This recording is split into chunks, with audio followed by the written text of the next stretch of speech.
Joel Embiid, MVP en titre, est en train de cartonner. Oui. 35 points de moyenne pour Joel Embiid. Il y a 29 matchs joués, donc c'est pas énorme. 10 matchs ratés déjà. Voilà, 10 matchs ratés, ça c'est quand même beaucoup. On pourra peut-être en parler sur MVP ou pas MVP de la saison. Je crois qu'en plus, il y a un standard maintenant de match. Voilà, S'il en rate encore 7, c'est fini. Ce qui est possible. Hein. Mais lui, il le dit même, et je vais le rater. Il l'a dit. Hein. Il a dit que c'est pas ce qui l'intéresse. Lui, ce qui l'intéresse, c'est d'être en forme pendant les playoffs. Alors, plusieurs choses. On va revenir sur ce nouveau règlement. 54% au tir, on l'a vu, avec des tirs externes. Beaucoup de tirs externes aussi pour Joel Embiid. Quasiment 12 rebonds, 6 passes. Donc, ultra complet. Et son équipe tourne bien avec Nicolas Batum, avec Tyrese Maxey. On l'a dit, ça va peut-être jouer très très haut en playoff. Un mot juste sur ses performances. C'est un joueur qui était dit fragile en début de carrière, qui avait raté sa première année. Problème de genou. Ensuite, il a enchaîné toutes les saisons sans trop de pépins physiques. Joueur en progression. Le meilleur intérieur de la NBA. Paul ? Il y a match avec un certain Nicolas J. Hein. Ok, ils se sont rencontrés d'ailleurs il n'y a pas si longtemps. Ils se sont rencontrés, mais ils ne se sont pas vraiment affrontés. En fait, l'un défendait pas sur l'autre, c'était un peu frustrant d'ailleurs. Ok, mais sur la qualité même des baskets des deux. Ouais. Tu donnes qui Moi, je préfère Jokic. Jokic ? Ouais. Ok. Il faut développer, monsieur. Jokic, pourquoi ? Il est en avance sur tous les chiffres. Hein. Tous les chiffres pour l'instant, donc point, rebond, passe. C'est juste de l'affection Non, parce qu'il est moins fragile, il est plus fiable. Et puis, je préfère son style de jeu. Moi, j'adore le côté pivot, passeur. Okay. J'aime beaucoup Joël, j'ai aucun problème. Joël. Je l'admire même, on peut aller jusque-là. Mais voilà, on l'appelle par son prénom. Oui, bien sûr. Non, Joël. Thomas ?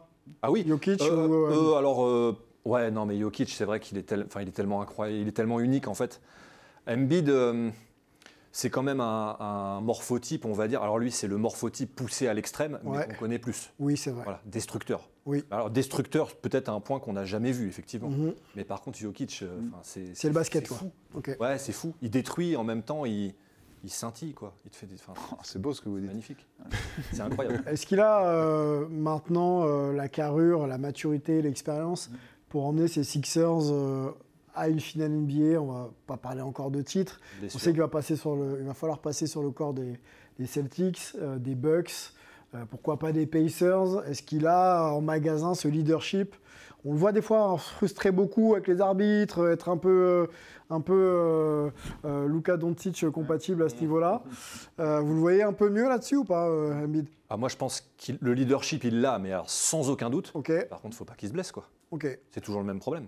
Ok, s'il est valide, il est prétendant. On attend que ça de voir une saison complète d'Embiid valide, non? Pour voir quoi. Sur cette saison plus que jamais. Avant ce match face aux Nuggets, ce qui lui était reproché dans les matchs qu'il a ratés, c'est d'avoir raté tous les gros matchs. Alors je pense que c'était un hasard parce qu'il y avait beaucoup de back-to-back et tout, mais c'est quand même, voilà, c'est l'une des interrogations, c'est sa propension à répondre présent lors des gros matchs. Donc ce qu'on va voir en play-off, est-ce qu'il peut faire des séries entières de play-off à ce niveau-là? Parce qu'on parle d'une série là, de 15 matchs à 30 points et 10 rebonds. Oui. Et c'est une série qui est entrecoupée de beaucoup de matchs où il était absent, parce qu'il était blessé, que ce soit au genou, à la cheville. Enfin, il a toujours des petits pépins quand même. 10 matchs ratés, c'est quand même énorme sur 29. Qui va pas. Voilà. Les séries de points, on les a. Gros travail de Lucien Jahan en régie. Quel talent, Lucien Jahan. Qui nous a compilé tout ça. Vous voyez, c'est impressionnant. On ne va pas tous les lire, mais il y a beaucoup de stats à 40 points. Il y a du 10 rebonds, il y a du 10 passes, il y a du 9 passes même. 51 points, 12 rebonds, 3 passes. Voilà, donc ça, c'est Joel Embiid. Série... c'est un monstre. Quasi série en cours. Hein. Une série monstrueuse. Voilà, donc un joueur qui prend beaucoup de responsabilités et qui les assume.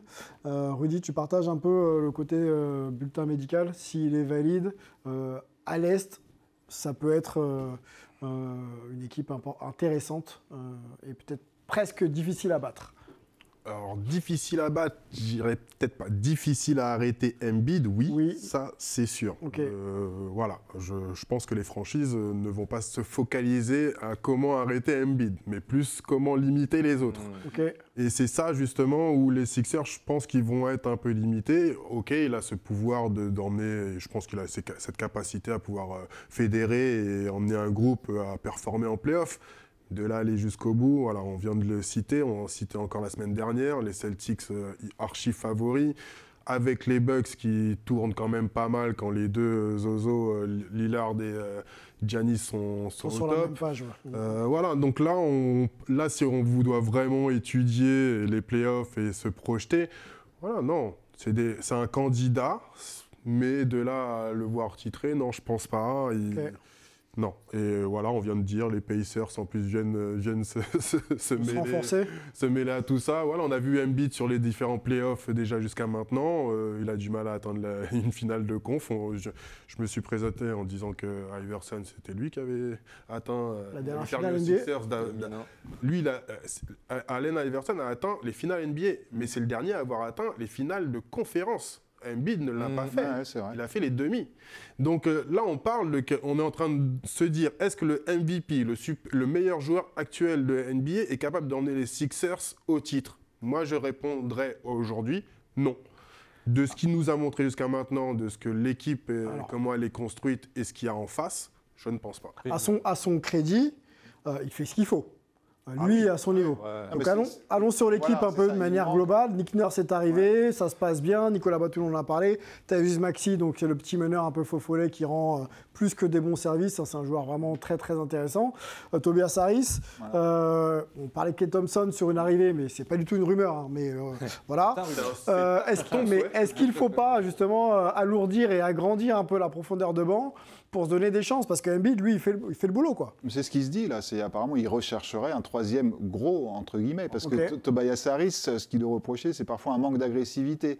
Et alors il est très bon souvent quand Embiid n'est pas là. Donc l'autre fois il a mis 37 points quand Embiid n'était pas là. Mais quand Embiid revient, c'est pas toujours le cas. Il n'arrive pas vraiment à trouver son rôle, savoir quand faut attaquer, quand faut pas y aller. Tobias Harris, joueur un peu intérieur quand même, un poste 4. Ouais, c'est un peu un couteau suisse, plutôt 3-4, ouais. Et mais qui peut tourner à 25 points par match facile. Mais je trouve que parfois ils ont du mal à lui trouver vraiment un vrai sens, surtout depuis que maintenant il y a Maxey devant qui lui est excellent. Embiid Maxey, si c'est au top, si c'est sans blessure, ça peut aller. Moi, je pense que ça peut aller plus loin que ce que tu dis. Ah ouais? Ouais, si c'est au top, mais c'est ça le problème, c'est toujours le problème, évidemment. Il y a Evan Fournier, messieurs. Je pense qu'il manque un sixième homme là-dedans.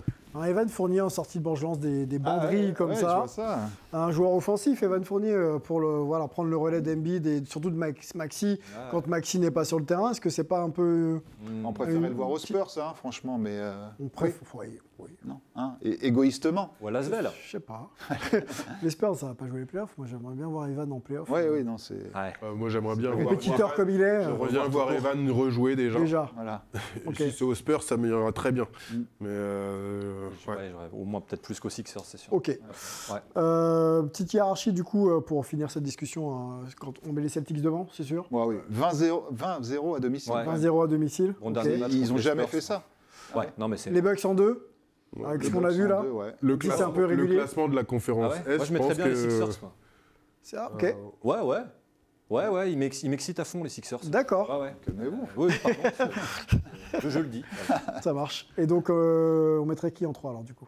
Là, on mettrait peut-être. Non, moi, je mets le classement actuel de la conférence. Je suis pas loin de dire ça. Je pense que faut. Celtics, Bucks, Sixers. Indiana, ça vaut plus que 7, ce qu'ils sont actuellement là. Et après, ils sont à 2 matchs du 4e. Ils vont arriver 4, je pense. Ça se tient dans un mouchoir, tout ça. Je pense qu'ils seront 4. C'est génial, la concurrence est incroyable. Et donc ça ferait un Boston, peut-être Boston Pacers, et donc un Bucks pour les Sixers en demi. Demi de conférence. Et là, c'est chaud. Moi, je n'ai jamais passé ce cap. Je sais jamais passé le cap des demi de conférence, traumatisé par Toronto en 2019. On en parlait tout à l'heure. Embiid, mais c'est pas le fameux tir de Kawhi. Eh oui. Ouais, c'est ça. Donc c'est pas passé loin quand même. Mais c'est pas passé. Une photo extraordinaire. Oui, génial. Voilà. Mais le franchise player quand même qui est traumatisé par ça fait 5 ans déjà. Je sais pas, je trouve qu'il y a des ingrédients quand même qui normalement finissent par fonctionner. On revient sur ton expérience. Tu disais que tu étais en 2019 donc pour les finales NBA. Oui. Tu vois ce match 5 Tu y étais pour quel match? Non, le match 5 des finales, ouais. Des finales? Contre les Warriors, pas contre Philadelphie, c'était la demi de conf. Est-ce que c'est le match où Kevin... Oui, avec Zaza. Le tendon d'Achille. Sacré Zaza. Waouh. J'avais même pu retour parce que ce qui est génial après en NBA, raconte-nous l'expérience. On te laisse complètement après vaquer à toutes tes occupations dans la salle avant et après. Très, très intéressant au niveau du vestiaire où c'est fait complètement différent par rapport à l'Europe où tu peux aller dans le vestiaire, te balader au milieu des joueurs.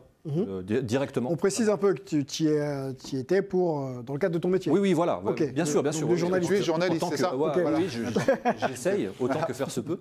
Et en 2019, j'étais accrédité sur ce match 5 précisément des finales. D'accord. L'accréditation, comment ça se passe? Alors pas pour l'obtenir, mais une fois que tu arrives justement sur place, vous êtes proche terrain, vous avez accès aux joueurs? Après, la NBA, normalement, en fait, c'est ça qui est marrant, parce qu'on pense que la NBA, du coup, te met un cadre, tout est toujours tout expliqué, il va y avoir telle interview à 18h02, à 18h07, il faut sortir, à 18h08, il faut être devant les toilettes, enfin, il faut tout. Mais en fait, donc, il disait que sur le protocole d'avant-match, ça allait être très strict. On part 45 minutes au moment de l'échauffement, on part en tribune, et en fait, on s'est retrouvés ils nous ont laissés au bord du terrain quand même, comme sur les matchs de saison régulière. J'ai pu en faire d'autres aussi dans la saison avant. D'accord. Et là, on s'est dit, pour les finales, c'est mort, ça va pas passer, quoi. Et du coup, c'était exceptionnel, quoi. Même, Vivre une finale NBA, effectivement, je vous le souhaite, j'ai pas fait encore, mais ça doit être, à mon avis, incroyable et autre chose que le NBA Paris Game, par exemple. Voilà. C'est pas le même enjeu. Non. et la NBA à Paris, c'est génial quand même. Voilà. Il faut pas la perdre. On prend un peu de temps parce qu'on on va parler de Wemby, hein, on fait toujours un peu ce Wemborama. Le Wembilan. Le Wembilan exactement, maintenant très régulièrement, pas chaque semaine, mais là ça performe encore. Du côté de New York, là il n'y a pas longtemps, il y a grosse perf. Il va jouer contre Bilal Koulibaly aussi là. Il va jouer là. Il va jouer, ouais. Dans 2 jours. Tout à fait. La semaine de Wemby, qu'est-ce que vous en pensez? On en parlait du poste 5, on a l'impression que là, c'est un poste qui permet à Wemby de s'exprimer, d'être efficace, et surtout aux autres de le trouver. On voit plus de situations de jeu à 2 avec le alley-oop par exemple. Ça ne gagne pas forcément, mais est-ce que vous sentez encore cette petite progression dans l'installation offensive de Wemby? Mais il en a parlé, il a fait dans son petite interview d'après-match cette nuit ou la nuit dernière. Ouais. Et justement, il disait que quand moi je disais la semaine dernière, oui, c'est peut-être ses coéquipiers qui comprennent que maintenant il faut qu'il joue avec lui. Il a dit tout le contraire cette nuit en disant que c'est lui qui a compris comment il fallait qu'il joue avec ses coéquipiers et que maintenant, c'est peut-être pour ça que maintenant ça fonctionne mieux entre eux. Moi, je pense que j'ai toujours mon idée derrière. Je pense que c'est un très bon coéquipier. Il sait comment rallier un peu ses coéquipiers derrière lui. Très bon communicant. Donc, je redis la même chose que la semaine dernière, hein, quand on a vu là pour le MLKD ce qu'il a fait donc, en première Atlanta, hein. contre les Hawks d'Atlanta. 26 points. Première mi-temps, 0 sur 4. La fin de match était dingue.